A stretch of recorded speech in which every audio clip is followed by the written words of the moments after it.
What is true happiness? Have you ever looked at someone who seems to have everything, success, wealth, influence, even a loving family, and yet, behind their eyes, there's something missing, something you can't quite put your finger on, or maybe that someone is you. You've checked all the boxes, you worked hard, you climbed high, you achieved things others only dream of, but when the noise dies down, when the lights go out, and you're lying there in the stillness of your room, why does it still feel hollow? Let me tell you a story. There once was a man, young, charismatic, fiercely ambitious. He built an empire before he turned 35. From the outside, he was the picture of modern success. Luxury car, high-rise apartment, calendar booked with international flights. He had admirers, followers, fans. And yet, every night, as he poured himself a drink and looked out over the glittering city, he felt nothing, just a dull ache in the chest, an emptiness he couldn't explain. He thought maybe he was just tired, or maybe he needed another project, another award, another woman, another million. But nothing worked, because what he was chasing was a reflection, a mirage in the desert of desire. He was living proof of a truth we rarely dare to speak: you can have everything, and still have nothing inside. This isn't just his story, it's our story. We live in a world that constantly tells us, more is better. Faster is success. Possession equals fulfillment. And we believe it, because that's what we were taught. We run, we grind, we hustle, we keep saying, just a little more. Then I'll be happy. But have you ever noticed that happiness never seems to arrive? No matter how many milestones we pass, no matter how many likes, promotions, or paychecks, it always feels just out of reach. Like a butterfly we can't catch. That's not failure, that's not your fault, it's the nature of the illusion itself. What if I told you that the reason we can't feel true happiness, is because we've been looking for it in all the wrong places? What if true happiness isn't out there, but already inside you, quiet, still, and waiting to be noticed? We live in a world of constant movement. We scroll, we swipe, we chase more money, more success, more love, more meaning. There's always a next phone, a next trip, a next relationship, a next version of you that will finally feel whole. But what if this endless chase is the very reason we feel so lost? Desire is seductive. It wears 1,000 beautiful faces. It whispers, just a little more, and you'll finally be enough. But desire, in the language of the Buddha, is called tanha, craving. It's not wrong to want, but when wanting becomes obsession, when it becomes the lens through which we see the world, it blinds us, because desire doesn't just pull us forward. It traps us in a cycle. There's an old parable in the Buddhist tradition. A man is walking across a vast field when he's suddenly chased by a tiger. He runs, desperate, until he finds a cliff and climbs down, clinging to a vine. Below him, another tiger, waiting. Above him, the first tiger, pacing. And just then, he sees two mice, one white, one black, chewing at the vine. But then he notices something else, a single drop of honey, glistening on a leaf nearby, and he reaches out, just to taste it. That's desire. We cling to life, caught between fear and death, and yet, we still reach for the sweetness, desperate to feel something. But the more we chase, the more we suffer. Because desire is not designed to be satisfied, it's designed to keep you hungry. The Buddha taught that craving is the root of suffering, not because pleasure is evil, but because our attachment to it binds us to a wheel that never stops turning. This is the truth we often don't want to face. Happiness cannot be found in chasing things that constantly disappear. Think about it. How many times have you achieved something you really wanted, and a few moments later, you were already thinking about the next thing? That's not failure, that's the nature of desire itself. It promises paradise, then pulls the ground from under your feet. So what's the alternative? Give up wanting, live without dreams? Not quite. The real teaching is this: don't chase. Observe, don't grasp. Be present, don't drown in craving, wake up from it. True freedom isn't the absence of desire, it's the clarity to see through it, to understand that no external thing can complete a self that was never broken to begin with. What is true happiness? Not the kind sold to us on billboards, not the rush from a new car, a raise, a lover, or 1,000 followers online, but the kind that stays, even when the world outside shifts, even when things fall apart. In the teachings of the Buddha, true happiness is not about having more, it's about needing less. It's not a feeling you chase, it's a peace you come home to. It's called sukha in the ancient Pali language. A happiness not dependent on external things, but rooted in clarity, compassion, and inner stillness. Think of it like this: pleasure is like cotton candy, sweet, colorful, and gone in seconds, but sukha is like warm sunlight touching your skin after a long, cold winter. It doesn't excite you, it soothes you, it heals. There once was a monk who lived in a small hut beside a river. He had only one bowl, one robe, and no money to his name, but every morning, he would smile as he watched the sunrise. One day, a wealthy man passed by and said, "How can you be so happy? You have nothing." The monk looked at him and replied, "I have the sun, the breeze, the silence of the forest, and peace in my heart. Tell me, sir, who is truly rich?" You see, we've been taught that happiness lives in the future, that it's something we'll unlock when we finally get there. But Buddhism teaches the opposite: happiness lives in the now, not in the next achievement. Not in the next relationship, but in this very breath, if we know how to see it. The Buddha once said, "There is no path to happiness. Happiness is the path." What does that mean? It means that happiness isn't a destination, it's a way of walking through life. It's found in how you wash your hands, in how you listen, in how you respond instead of react, in how deeply you show up, not for applause, but for presence. So what does it feel like? True happiness feels light. It's the absence of clinging.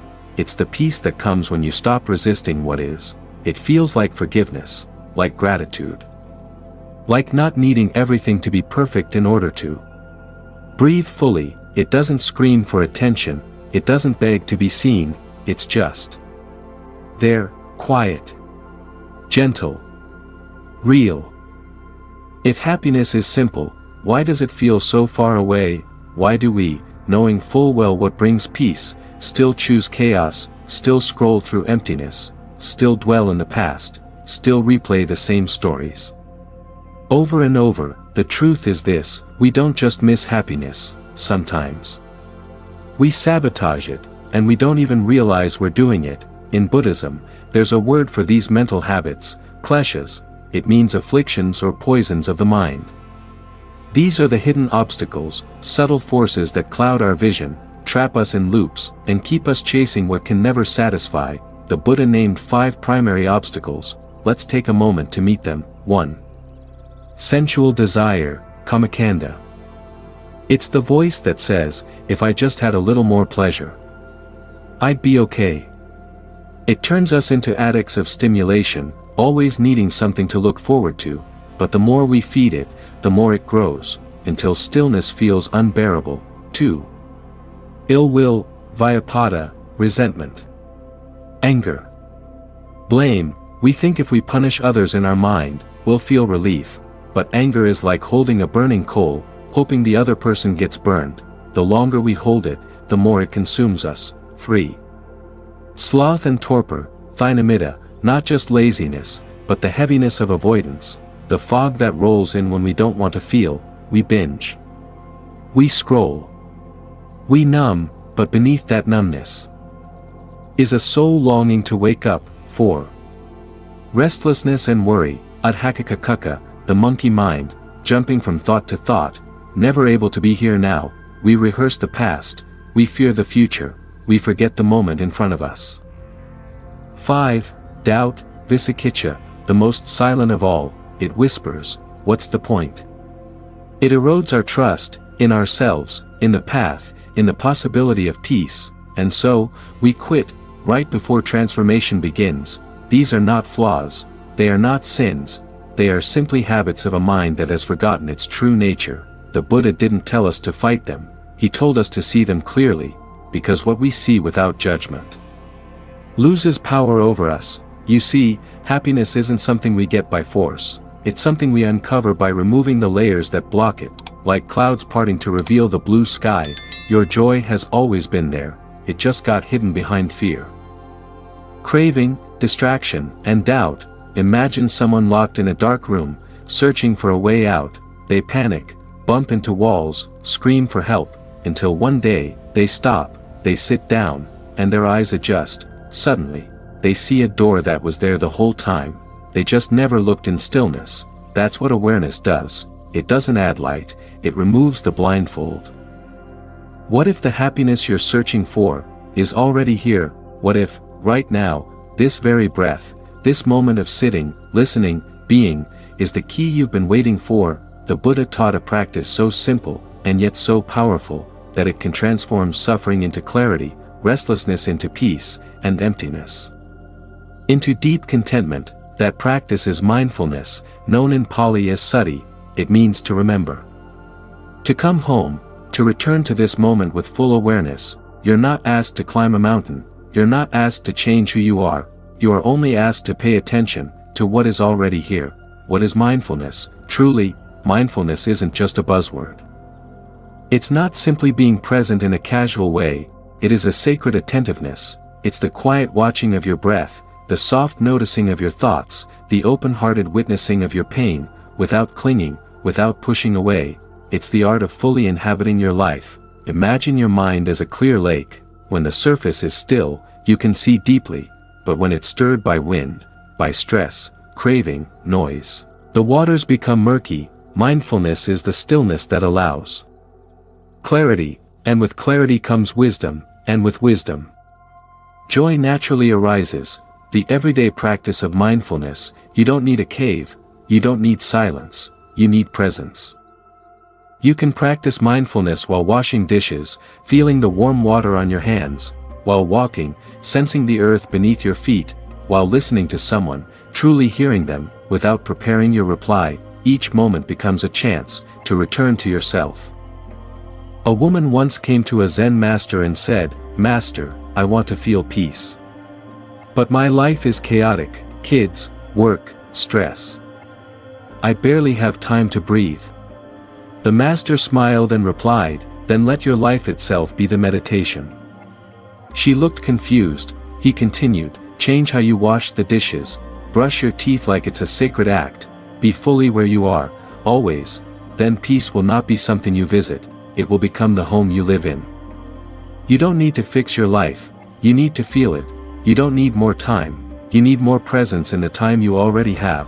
This is where the joy lies, not in getting somewhere else, but in awakening to the miracle of where you are. Why mindfulness heals? Because mindfulness brings truth, and truth is what sets us free. It reveals the lies of the mind. I'll be happy when. This isn't enough. Something's missing. It shows you the beauty that's been here all along. When you eat mindfully, a simple apple becomes sacred. When you breathe mindfully, you realize, this breath is enough. You don't have to chase life, you only have to show up for it. The Buddha once said, mindfulness is the path to the deathless. Heedlessness is the path to death. Strong words, but what do they mean? To live without mindfulness is to live in a dream, reacting, running, regretting. To live with mindfulness is to wake up inside your own life and realize you were never missing anything. There comes a moment on the path when we've stopped chasing, when we've returned to presence, and we ask ourselves, now what? What do we do with this stillness, this peace we're beginning to feel? The answer is compassion. In the beginning, we sought happiness as something for ourselves. We wanted to fix our pain, calm our mind, heal our wounds. But in time, a sacred shift happens. We begin to see that others are also lost, that others are hurting too, and that in easing their suffering, we find a joy far greater than any personal gain. The liberation of looking beyond me. The Buddha taught that the root of suffering is clinging to self, this idea of me, mine, and I deserve. But the more we meditate, the more we live mindfully, the more this illusion begins to fade, and what replaces it is not emptiness, it is love, a love that asks nothing in return, a love that sees no separation, a love that flows not from effort, but from understanding. There was once a monk who walked from village to village, carrying only a small bowl and a smile. He never preached, never demanded, he simply served, listening to the sick, comforting the grieving, sharing silence with the lonely. One day, a young man asked him, "Why do you give so much, and ask for nothing?" The monk replied, "Because when I give, I remember who I truly am." That is the paradox of the spiritual path. We go inward to discover peace, but we go outward to live it, and in giving it away, our presence, our kindness, our forgiveness, we realize, we are not losing happiness, we are multiplying it. How to serve in the real world. You don't need to be a monk, you don't need to renounce your life, but you can serve, every single day, when you smile at the cashier who looks tired, when you listen without interrupting, when you choose patience instead of anger, when you forgive someone, not because they earned it, but because you are free. This is how compassion becomes a practice, not grand gestures, but consistent, quiet kindness. Science meets spirituality. Modern psychology has caught up with ancient wisdom. Studies show that acts of altruism activate the brain's reward centers. Giving makes us happier than receiving. Empathy strengthens neural pathways for resilience and emotional intelligence. It's as if our biology already knows that we were made not to be isolated, but to belong to each other. Imagine a candle lighting another candle. It loses nothing, yet now, there is more light. That's what your compassion can do. It doesn't drain you, it awakens you. As Thich Nhat Hanh once said, compassion is a verb. It's something you do, not just something you feel, and when your happiness is no longer about you, it becomes boundless. It no longer needs protection, it simply flows. There is a joy higher than comfort, a joy higher than success. It is the joy of knowing, you are not the center of the universe, and yet, you are one with all of it. It is the joy of no longer needing to prove yourself, of no longer fearing others, of seeing the whole world, even those who hurt you, as part of the same great unfolding. This is the joy of compassion, and when your heart opens like this, you begin to understand, true happiness isn't something you hoard, it's something you offer, and that offering is the offering of yourself. Now, the question is no longer, what can I get from life? But, what can I give, joyfully, while I'm still here? And so we've journeyed through the illusion of having it all, the search for happiness, the understanding that peace comes from within. But now, we ask ourselves one last question: what is true happiness? We've tried many things. We've sought joy in success, in things, in people. We've chased after fleeting pleasures, only to find that once we catch them, they slip through our fingers. We've asked, why does happiness seem so elusive? Why do I feel incomplete, even when everything looks perfect on the outside? Happiness isn't something you chase, it's not something you achieve. True happiness is not a destination, it's a way of being. Happiness isn't found in possessions, it's found in presence. It's not about gaining something new, it's about awakening to what you already have. True happiness is the joy of being alive, aware, connected to this moment, and yet, we don't feel it. Why? Because we've been living with our minds tied to the past or the future, thinking about what's next, what's gone, but never this moment, never the preciousness of now. The Buddhist said, the past is already gone. The future has not yet come, we have only today. Let us begin. So here, now, in this very breath, is your true happiness. True happiness isn't about getting more, it's about appreciating what is. It's about seeing the beauty in the simplest moments. A breath, a smile, the feel of the earth beneath your feet. We don't need to go anywhere to find happiness. We don't need to do anything special. We only need to come home. Coming home means letting go of the constant search for more. It means returning to the present moment, embracing life as it is, without judgment, without striving. It means accepting yourself, just as you are, and being at peace with the now. There was a man who lived in a small village. His whole life, he searched for happiness in grand achievements. He tried to climb the highest mountain, own the most luxurious house, win the admiration of all, but no matter how far he went, no matter how much he gained, he never felt truly at peace. One day, exhausted from his search, he sat by a river, simply watching the water flow, and in that moment, he realized something. He was already home, the river didn't need to go anywhere to find peace. It simply flowed, and so did he. Happiness is not a feeling that can be chased, it's not something you can buy or earn. True happiness is the deep, inner recognition that you are alive. Fully present, fully here. When you stop searching, when you stop reaching for something better, you realize that this life, this moment, is already enough. Happiness is a shift, it's a letting go of attachment, it's a return to the simplicity of being, it's the peace you find when you stop running, it's the joy that comes when you stop looking for it outside yourself, it's the love that emerges when you remember who you truly are.